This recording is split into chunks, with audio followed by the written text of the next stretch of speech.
WPL Hungama ವಿಶೇಷ ಕಾರ್ಯಕ್ರಮಕ್ಕೆ ಸ್ವಾಗತ. ನಾನು ಸಂಪತ್ ವಂಡಾರು.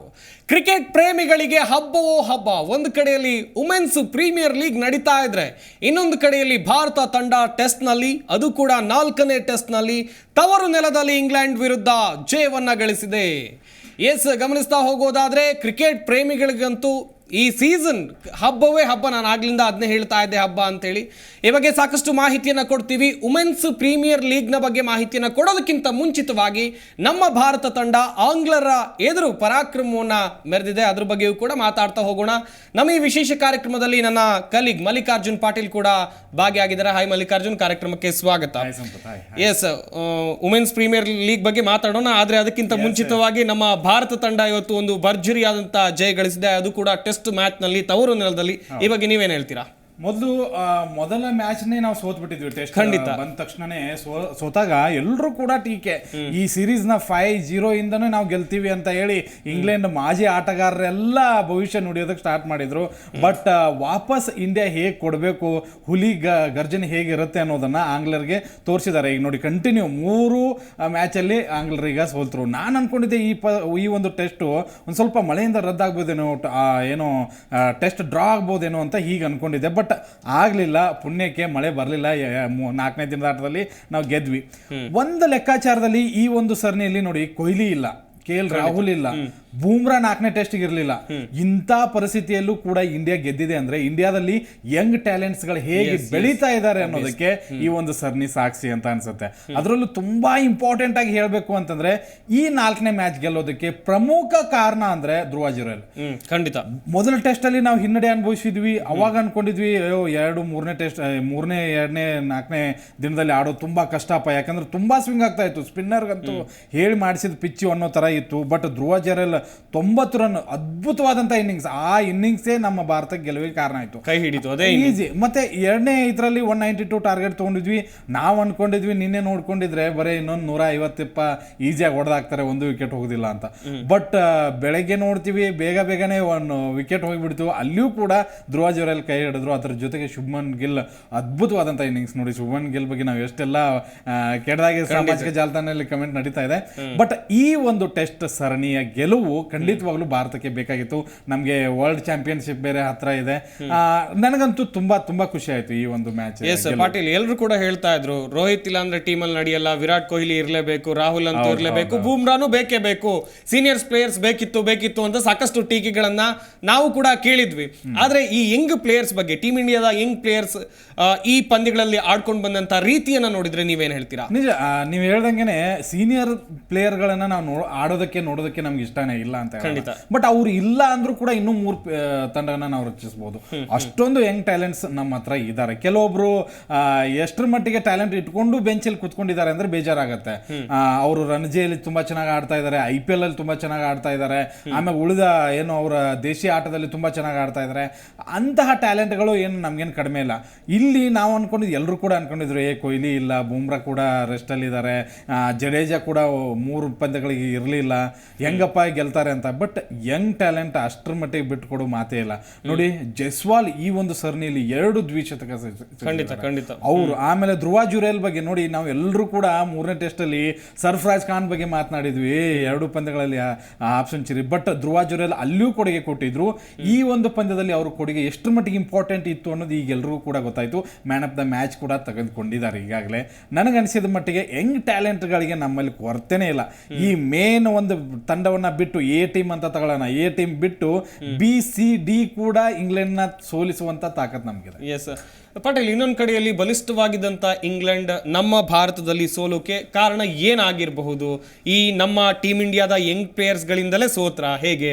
ನಿಜ, ಒಂದು ಭಾರತವನ್ನ ಎದುರಿಸೋದು ತುಂಬಾ ಕಷ್ಟ. ಪಿಚ್ಗಳ ವ್ಯತ್ಯಾಸ ಇದ್ದೇ ಇರುತ್ತೆ. ನೋಡಿ, ಇಂಗ್ಲೆಂಡ್ ಅಲ್ಲಿ ಎಲ್ಲ ನಾವೆಲ್ಲ ಬೌನ್ಸಿ ಟ್ರ್ಯಾಕ್ ಗಳನ್ನ ನೋಡ್ತೀವಿ. ಬಟ್ ಇಂಗ್ಲೆಂಡ್ ಇಲ್ಲಿ ಬಂದಾಗೂ ಕೂಡ ಟೆಸ್ಟ್ ನಲ್ಲಿ ತುಂಬಾ ಪಾರಮ್ಯ ಬೆರೆಯುತ್ತೆ. ಅದರಲ್ಲಂತೂ ಡೌಟ್ ಇಲ್ಲ. ಇಲ್ಲಿ ಆಸ್ ಅ ಕ್ಯಾಪ್ಟನ್ ಇಂದನೇ ಓಡೋಣ, ಬೆನ್ ಸ್ಟೋಕ್ ಇಂದನೇ ಯಾರು ಕೂಡ ಫಾರ್ಮಲ್ ಇಲ್ಲ ಈ ಬಾರಿ.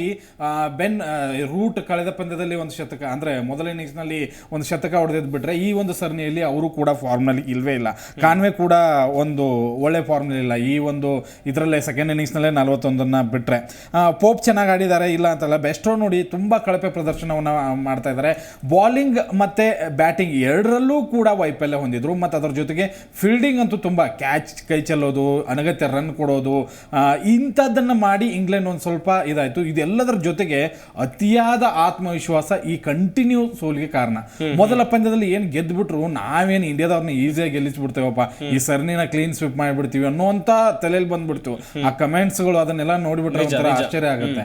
ನನಗನ್ಸಿದ ಮಟ್ಟಿಗೆ ಆಂಗ್ಲರನ್ನ ಹೇಗೆ ಬಡಿಬೇಕಾಗಿತ್ತು ಅದೇ ರೀತಿಯಾಗಿ ಬಡಿದಿದ್ದಾರೆ. 5ನೇ ಪಂದ್ಯವನ್ನು ಕೂಡ ಗೆದ್ದು ನಾವು 4-1 ಅಂತರದಲ್ಲಿ ಈ ಸರಣಿ ಗೆಲ್ತೀವಿ ಅನ್ಕೊಂತೀನಿ. ಎಸ್ ಪಟೇಲ್, ಟೆಸ್ಟ್ ಕ್ರಿಕೆಟ್ ಬಗ್ಗೆ ಸಾಕಷ್ಟು ಮಾತನಾಡಿದ್ವಿ. ಆಕ್ಚುಲಿ ವುಮೆನ್ಸ್ ಪ್ರೀಮಿಯರ್ ಲೀಗ್ ಒಂದು ರೀತಿ ಹಬ್ಬ ಅಡ್ವಾನ್ಸ್ ಆಗೇ ಶುರುವಾಗಿದೆ ಅಂತೇಳಿ. ಕಳೆದ ವರ್ಷದಿಂದ ಶುರುವಾದಂಥ ವುಮೆನ್ಸ್ ಪ್ರೀಮಿಯರ್ ಲೀಗ್ ತುಂಬಾ ಯಶಸ್ವಿಯಾಗಿ ನಡೀತಾ ಇದೆ. ಅದು ಅಲ್ಲದೆ ನಮ್ಮ ಬೆಂಗಳೂರಿನಲ್ಲಿ ನಮ್ಮ ಚಿನ್ನಸ್ವಾಮಿ ಸ್ಟೇಡಿಯಂನಲ್ಲಿ ಸಖತ್ ರೆಸ್ಪಾನ್ಸ್.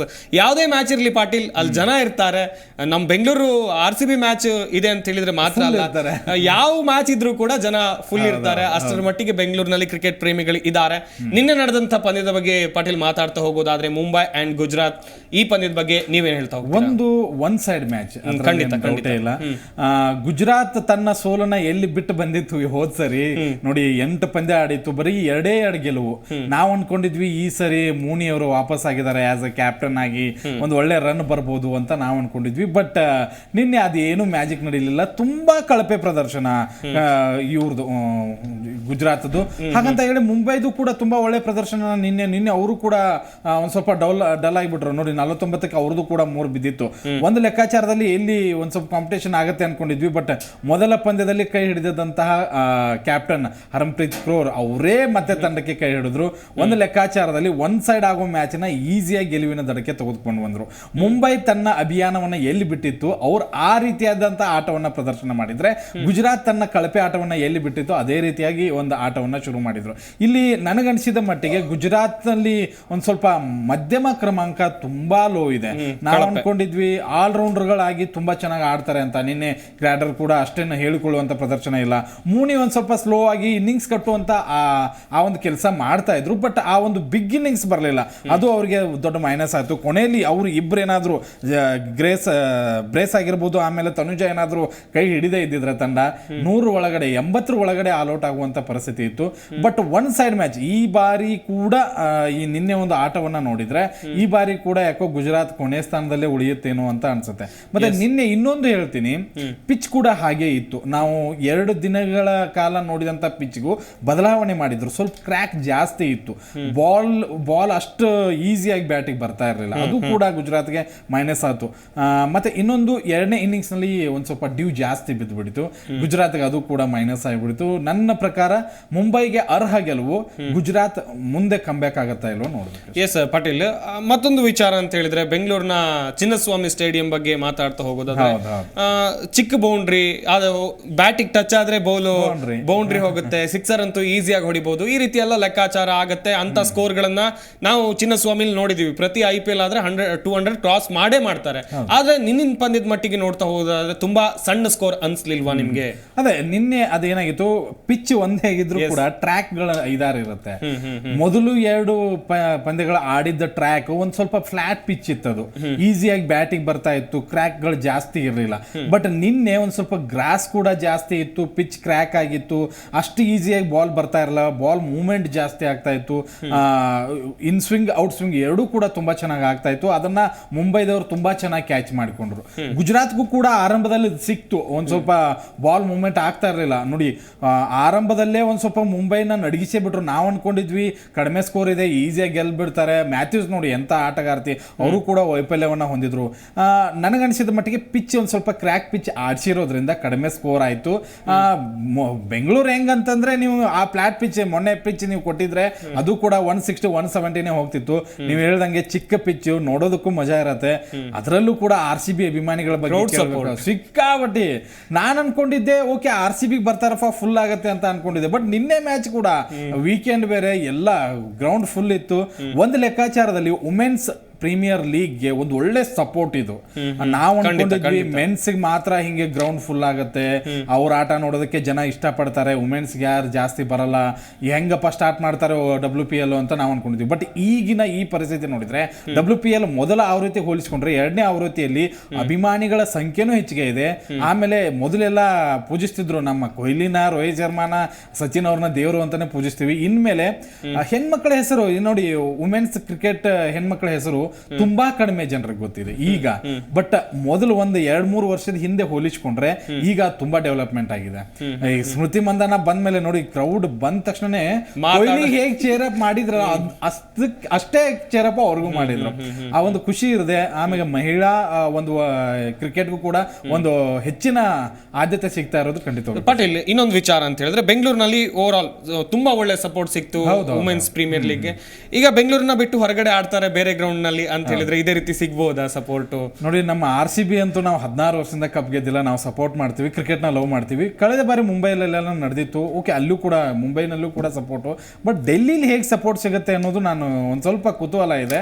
ಬಟ್ ಒಂದು ಲೆಕ್ಕಾಚಾರದಲ್ಲಿ ಬೆಂಗಳೂರಿನಲ್ಲಿ ಎಷ್ಟು ಸಿಕ್ಕಿದೆಯಲ್ಲ ಸಪೋರ್ಟು, ಅಷ್ಟು ಬೇರೆ ಕಡೆ ಸಿಗಲ್ಲ ಅಂತ ನಾನು ಅನ್ಕೋತೀನಿ. ಎಸ್ ಪಾಟೀಲ್, ವಿಶ್ವನಾಥ್ ಕೂಡ ಜಾಯ್ನ್ ಆಗ್ತಾ ಇದ್ದಾರೆ ಫೋನಲ್ಲಿ, ಮಾತಾಡ್ಸ್ಬೋದು ಅವ್ರನ್ನು ಕೂಡ. ವಿಶ್ವನಾಥ್, ನಿನ್ನೆಯ ಪಂದ್ಯದ ಬಗ್ಗೆ ಹೇಳ್ತಾ ಹೋಗೋದಾದ್ರೆ, ನಿನ್ನೆಯ ವುಮೆನ್ಸ್ ಪ್ರೀಮಿಯರ್ ಲೀಗ್ ಅನ್ನ ಯಾವ ರೀತಿಯಾಗಿ ಎಂಜಾಯ್ ಮಾಡಿದ್ರಿ ನೀವು? ವಿಶ್ವನಾಥ್, ಧ್ವನಿ ಕೇಳ್ತಾ ಇದೆಯಾ? ಕ್ರಿಕೆಟ್ ಫ್ಯಾನ್ ಆಗಿ ನಾವ್ ಏನು ಪಂದ್ಯವನ್ನ ನೋಡ್ತಾ ಇರ್ತೀವಿ, ತುಂಬಾ ಎಕ್ಸ್ಪೆಕ್ಟೇಷನ್ ಇಟ್ಕೊಂಡೇ ಹೋಗಿರ್ತೀವಿ, ನೋಡ್ತಾನೆ ಇರ್ತೀವಿ ಪಂದ್ಯಗಳನ್ನ, ಅನೇಕ ಪಂದ್ಯಗಳನ್ನ ನಾವು ನೋಡ್ತಾ ಇರ್ತೀವಿ. ವುಮೆನ್ಸ್ ಪ್ರೀಮಿಯರ್ ಲೀಗ್ ಅಲ್ಲಿ ನಾವು ಏನಿದ್ರು ಒಂದು 160, 170 ಈ ಒಂದು ಸ್ಕೋರಿನ ಬಾರ ಅದು ತುಂಬಾ ದೊಡ್ಡ ಮೊತ್ತ ಅನ್ಸುತ್ತೆ. ಆದ್ರೆ ಇದನ್ನ ಹೊರತುಪಡಿಸಿ ಎಂಟರ್ಟೈನ್ಮೆಂಟ್ ಅನ್ನೋದು ನಿನ್ನೆ ಪಂದ್ಯದಲ್ಲಿ ಸ್ವಲ್ಪ ನೀರಸವಾಗಿತ್ತು ಅಂತ ನನ್ನ ಅಭಿಪ್ರಾಯ. ಯಾಕಂತಂದ್ರೆ 129 ರನ್ ಬಾರಿಸ್ತಾರೆ, ಇವ್ರಿಗೂ ತುಂಬಾ ಈಸಿ ಟಾರ್ಗೆಟ್ ಇರುತ್ತೆ. ಹೀಗಾಗಿ ಪಂದ್ಯ ಕೂಡ ಅಷ್ಟೇನು ತುಂಬಾ ಮನೋರಂಜನೆ ಏನು ಇತ್ತು ಅಂತ ನನಗನ್ಸಿಲ್ಲ. ಬಟ್ ಮುಂದಿನ ಪಂದ್ಯಗಳನ್ನ ಯಾವ ಮಟ್ಟಕ್ಕೆ ತಗೊಂಡು ಹೋಗ್ತಾರೆ, ಯಾವ ಮಟ್ಟಕ್ಕೆ ಇರುತ್ತೆ ಪಂದ್ಯಗಳನ್ನೋದನ್ನ ನಾವು ನೋಡ್ಬೇಕಾಗತ್ತೆ. ಈ ಬೆಂಗಳೂರಿನಲ್ಲಿ ಮಾಡಿತ್ತು, ಕಳೆದ ಬಾರಿ ಕೂಡ 8ರಲ್ಲಿ 2 ಸೋಲನ್ನ ಅನುಭವಿಸಿತ್ತು. ಬಟ್ ಈ ಸರಿ ಕ್ಯಾಪ್ಟನ್ ಆಗಿ ಮೋನಿ ಅವರು ಕಳೆದ ಬಂದ ಇಂಜುರಿಯಾಗಿ ಹೊರಗಡೆ ಹೋಗಿದ್ರು. ಬಟ್ ಈ ಸರಿ ಅವರು ಕೂಡ ಕಮ್ ಬ್ಯಾಕ್ ಮಾಡಿದ್ರು. ಎಲ್ಲಿ ಮೈನಸ್ ಆಗ್ತಾ ಇದೆ ಅಂತ, ಮಧ್ಯಮ ಕ್ರಮಾಂಕದಲ್ಲಂತೂ ರನ್ನೇ ಬರ್ತಾ ಇಲ್ಲ. ಈ ಒಂದು ಗುಜರಾತ್ ಏನಾದ್ರೂ ಒಂದು ಸ್ವಲ್ಪ ಸುಧಾರಣೆ ಆಗ್ಬೇಕು, ಅಥವಾ ಮುಂದೆ ಪಂದ್ಯಗಳು ಗೆಲ್ಬೇಕು ಅಂದ್ರೆ ಎಲ್ಲಿ ಸುಧಾರಣೆ ಆಗ್ಬೇಕು ಅಂತ ಹೇಳ್ತೀರಿ?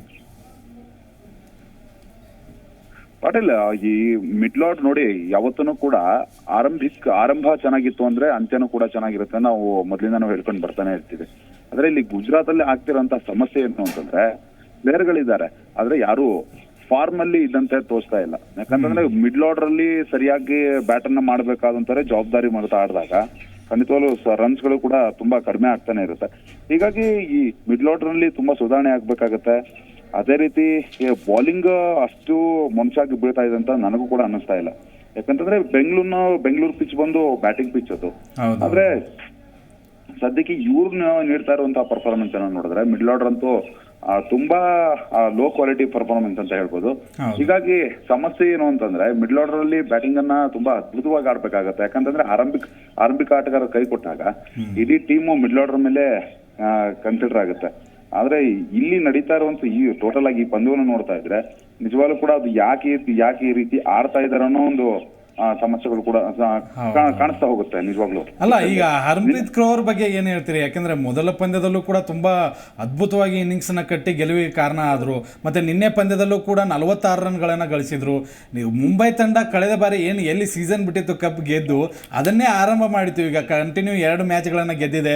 ಈ ಬಾರಿನೂ ಕೂಡ ಕಪ್ ಗೆಲ್ಲುವ ನೆಚ್ಚಿನ ತಂಡ ಅಂತ ಅನಿಸ್ತಾ ಇಲ್ವಾ ಹೇಗೆ? ನನಗೆ 2 ಟೀಮ್ ನೆಚ್ಚಿನ ತಂಡಗಳು. ಈಗ ನಮ್ಮ RCB ಆಲ್ರೆಡಿ ಶುಭಾರಂಭ ಮಾಡಿದೆ. ಈ ಕಡೆ ಇನ್ನೊಂದ್ ಕಡೆ ಹರ್ಮನ್ಪ್ರೀತ್ ಕೌರ್ ಬಗ್ಗೆ ನೀವು ಹೇಳಲೇಬೇಕು. ಯಾಕಂತಂದ್ರೆ ಇಂಡಿಯನ್ ಟೀಮ್ ಅಲ್ಲಿ ಯಾವ ರೀತಿ ಬ್ಯಾಟಿಂಗ್ ಮಾಡ್ತಾರೆ, ಅವ್ರು ಎಷ್ಟು ಚೆನ್ನಾಗಿ ಎಷ್ಟು ಕ್ವಾಲಿಟಿಯಾಗಿ ಬ್ಯಾಟಿಂಗ್ ಮಾಡ್ತಾರೆ ಅಂತ ಎಲ್ಲರಿಗೂ ಗೊತ್ತಿರುವಂತಹ ವಿಷಯ.